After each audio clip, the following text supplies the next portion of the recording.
Тоң району Каракоо айылынын Рашид Жаңгазиев атындагы жалпы орто билим берүү мектеби. Тарбиялык саат 6-Б класс. Мугалим Ашкеева Жипар. Сабактын темасы аталарга алкыш айтабыз. Сабактын максаты: биринчи, ата мекендик согуштун жүрүшү, согушка аттанган кыргыздын инсандары жөнүндө маалымат алышат. Экинчи, 9 май улуу жеңишке жетишүүгө болгон аракеттер, жоготуулар, эрдиктери жөнүндө түшүнүшөт. Үчүнчү, окуучулар намыскөй, эр жүрөк, мекенин сүйүүгө тарбияланышат. Мындан 75 жыл мурда 1941 жылы 22 июнь күнү таңкы саат 4-тө фашисттик Германия Советтер Союзуна күтүүсүздөн кол салган.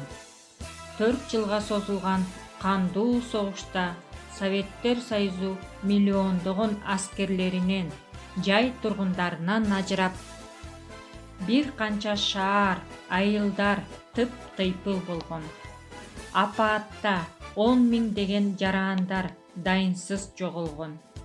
Кыйынчылык, жоготууларга карабай, Советтер Союзунун аймагындагы эли эле эмес, дүйнөдөгү фашизмди жеңүүгө кыргызстандыктар да зор салым кошкон. Улуу ата мекендик согуш 1941-1945 жылдары Совет элинин фашисттик Германияга жана анын союздаштарына каршы ата мекенинин эрдиги жана көз карандысыздыгы үчүн адилеттүү күрөшүү болгон. Бул согушка Кыргызстандан 360 миңдей адам катышкан. Алардын 150 миңдейи ордер жана медалдар менен сыйланган. 29 адам даңк ордерлеринин толук ээси. 73 жоокер Советтер Союзунун баатыры болгон. 90 миңден ашык кыргызстандыктар курман болушкан. Согуш талаасында кыргызстандык генерал-майор Иван Васильевич Панфилов өзүнүн өлбөс, өчпөс эрдиги менен Москваны коргоодо 316-аткычтар дивизиясы эрдик көрсөтүп, тилекке каршы ал нерседеги тапшырма өлүм менен аяктаган.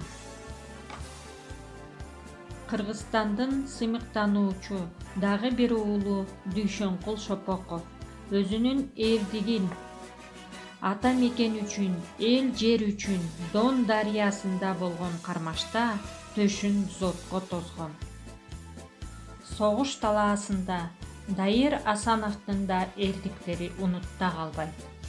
4 саатка созулган кармашта аягында жалгыз калып 8 танканы, 6 бронмашинаны, 40 фашистти жок кылган.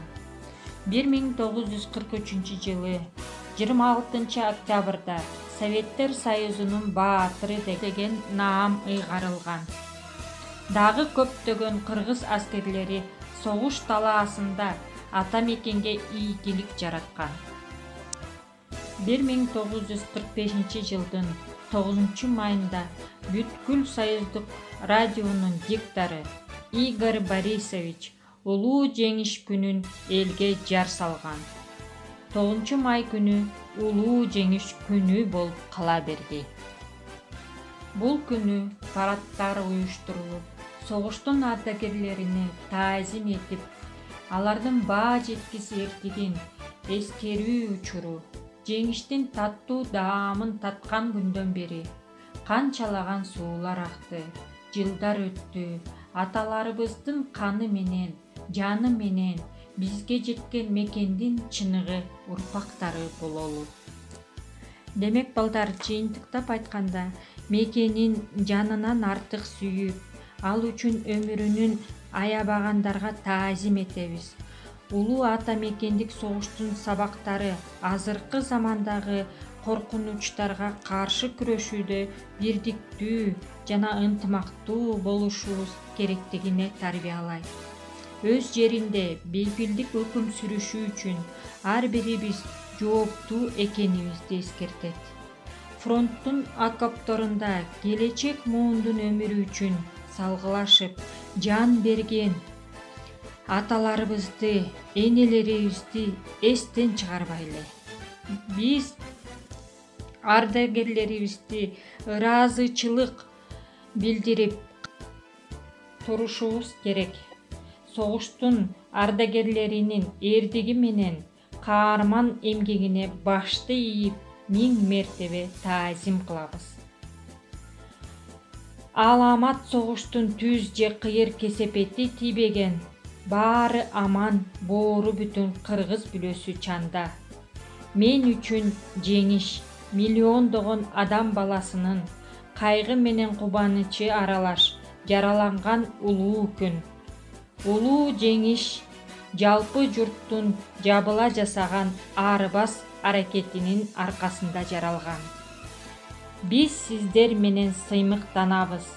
Биз сиздерге дайым таазим этебиз. Бар болуңуздар биздин ардактуу ардагерлер. Биз сиздерге алкыш айтабыз. Балдар, үйгө тапшырма. Үйдө туугандарыбызда согуштун ардагерлери болсо, алар жөнүндө маалымат алып келүү. Балдар, көңүл бурганыңар үчүн чоң рахмат. Жакшы тургула.